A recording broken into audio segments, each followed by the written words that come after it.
So I have a device that I use to create a nice, neat, flat bridge that's properly, or at least the feet are properly carved so that it fits nicely.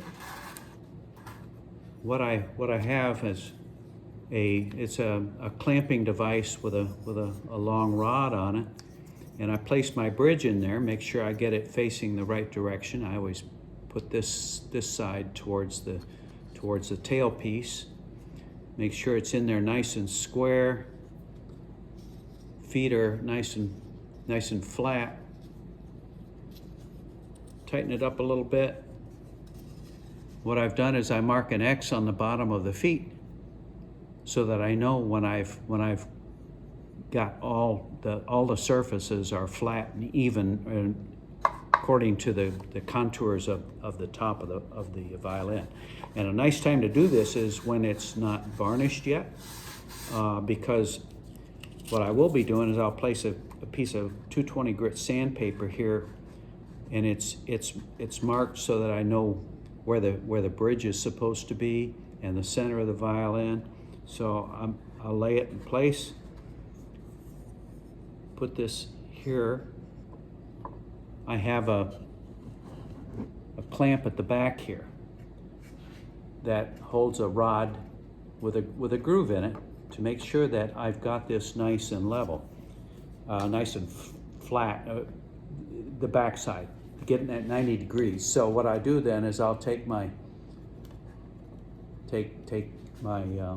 protractor, or whatever you call this triangle thing, and make sure that the back side is perfectly square. This may need some adjustment because I've already done this bridge, so I don't want to mess it up. But what I wanted to do, then I just back and forth slightly until those marks go away. And then I know I've got it where I want it. It matches the surface of the top. And it's got its proper 90 degrees at the back side, so which we've checked.